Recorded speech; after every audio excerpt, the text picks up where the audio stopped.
Bienvenue voyageurs dans la caravane de la Gitane sans filtre. Je suis ravie de vous retrouver pour ce format court de l'horoscope qui courra entre la nouvelle lune en Scorpion et la prochaine pleine lune en Gémeaux du 4 décembre 2025.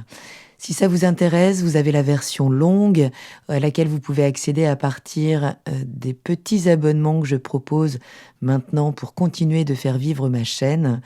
Donc j'essaye de continuer de vous proposer un maximum de contenu gratuit, mais les dommages des 5 derniers mois ont fait que je suis obligée de passer à un minimum de monétisation, même si philosophiquement ça ne me convient pas, hein. J'ai une maison 6 en Poisson, donc j'ai tendance à essayer de donner un maximum gratuitement, mais parfois au prix de mon propre épuisement et surtout d'un manque de ressources de mon côté.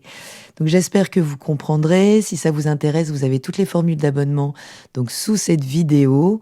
Le moindre soutien vraiment est bienvenu. Et surtout, n'hésitez pas à communiquer avec moi autour de ça. Je vais vraiment donc là organiser des nouveaux formats puisque le montage me prend beaucoup de temps. Je fais tout toute seule. Et donc, il va y avoir de nouveaux formats qui vont apparaître tels que des webinaires qui me permettront d'interagir avec vous en direct, en temps réel, et donc de faire profiter du replay par la suite. Ça va commencer avec Jupiter rétrograde, puis comment ça va impacter nos propres thèmes.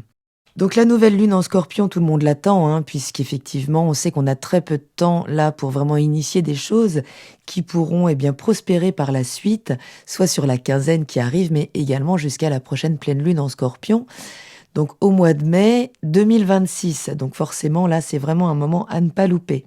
Si vous êtes Balance ou ascendant Balance, cette période qui est extrêmement bénéfique à tous, je refuse de le voir autrement, même si c'est challengeant pour certains signes, et vous pourriez en faire partie puisque, donc même si elle est vraiment captivante dans la capacité vraiment de régénérer un secteur particulier de votre vie, vous êtes quand même un signe d'air et là, il va quand même falloir traverser, peut-être revoir ce qui pourrait être révélé au niveau émotionnel. L'air et l'eau ne font pas toujours bon ménage, mais là, c'est vraiment dans votre intérêt que de traverser peut-être ce qui pourrait ressortir en termes d'information émotionnelle. Puisque cette nouvelle lune, elle vient activer, régénérer votre secteur 2, le secteur des ressources, de l'argent, de la valeur personnelle, de l'autonomie, mais aussi de la sécurité des racines, de l'ancrage du territoire aussi.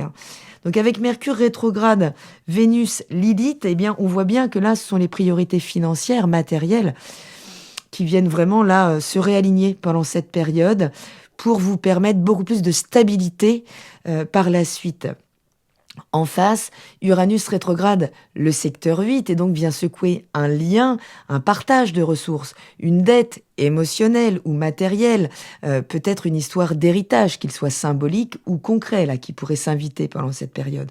En tout cas, un imprévu pousse à l'honnêteté, à l'affirmation, à peut-être l'ingéniosité, dans des cas qui pourraient être un petit peu complexes.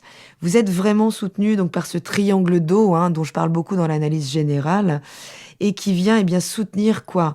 Justement, cette assise, c'est-à-dire la valeur que vous reconnaissez, la maison 6 en Poisson qui vous demande encore de mettre des limites, puisque vous n'avez pas de limite à votre dépense d'énergie au quotidien, peut-être dans votre travail, avec vos collègues, peut-être des soucis pour monétiser votre valeur, votre expertise, puisque le troisième secteur qui est concerné, c'est bien celui de la carrière, de votre vie publique.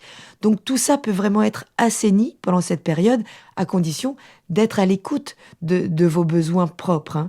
Et vous pourriez sentir que les choses s'accélèrent donc dès le 18 novembre, quand la Lune va entrer dans l'énergie du Scorpion. Et là, le 19 en plus, donc Mercure va arriver également dans ce secteur-là pour revenir sur un dossier, un prêt bancaire, des échanges, sur comment vous partagez vos ressources. Est-ce que c'est juste tout ça ? Est-ce que vous vous y retrouvez ?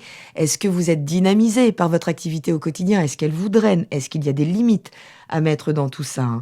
C'est vraiment tout ce qui va être mis en exergue pendant cette période.